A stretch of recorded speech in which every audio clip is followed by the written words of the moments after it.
Hello, I'm Nelson Harris, and on this edition of Roanoke Valley Then and Now, we're going to be talking about Roanoke's classic movie houses.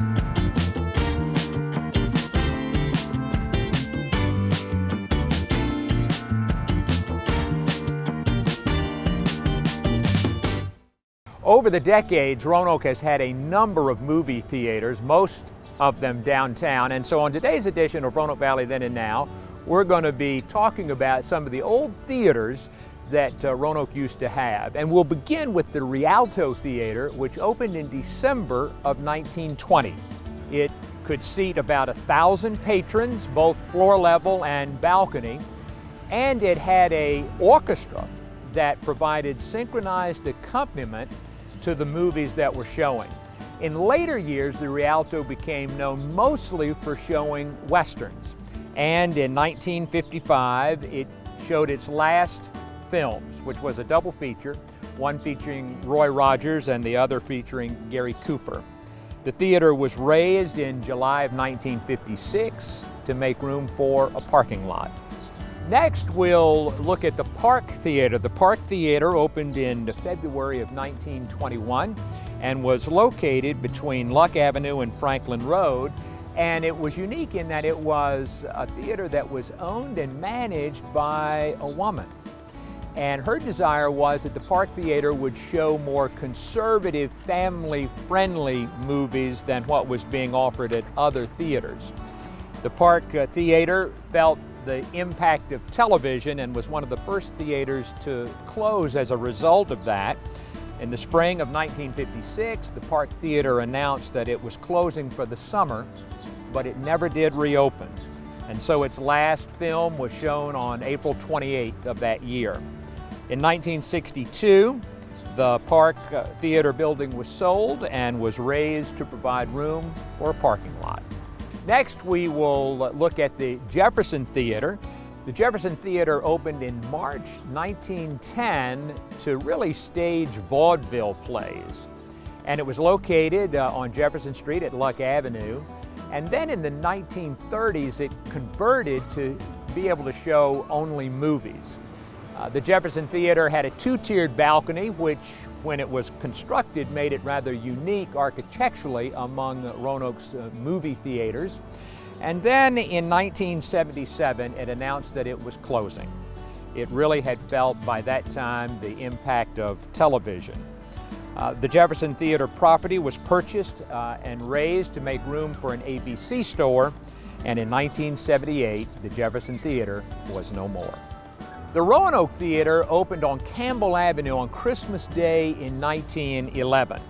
It had a 1,600-seat auditorium and showed 4 shows daily. The theater was remodeled in 1933, and with a two-tiered balcony became a venue for Grand Ole Opry performers who would come through Roanoke midweek during the 40s and the 50s. The last movie to be shown at the Roanoke Theater occurred in May of 1961. The Roanoke Theater was razed that year to make room for a parking lot.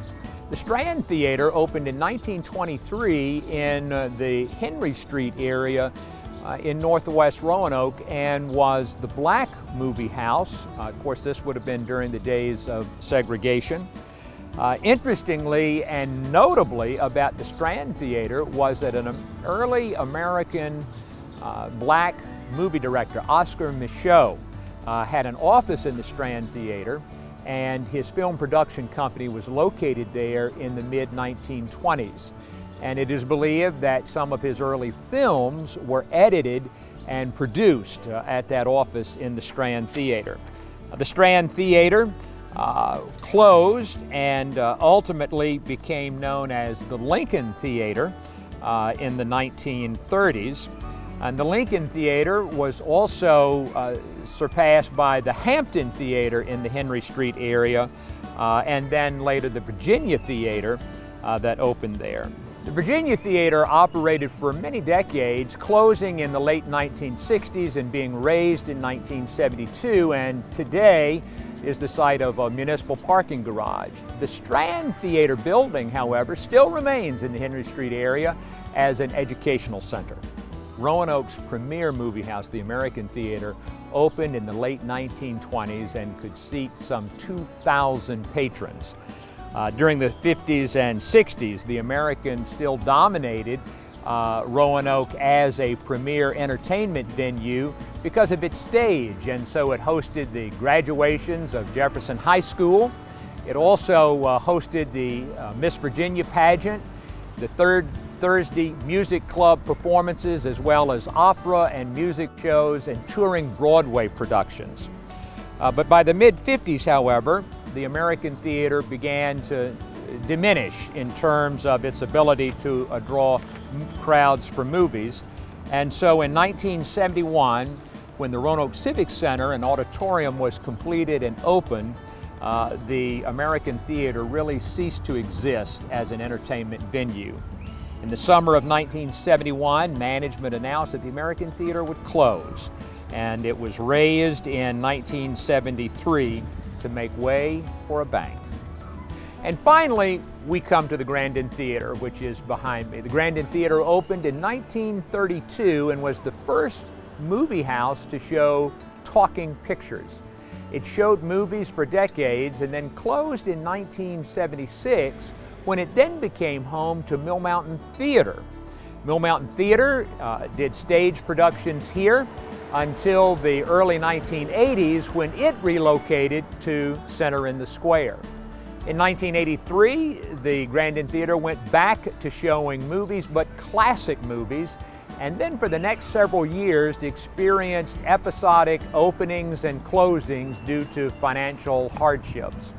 In 2002, the Grandin Theater Foundation, a nonprofit organization, was created to purchase and to rehab the Grandin Theater, turning it into both a movie house as well as a performance venue for concerts and other civic events.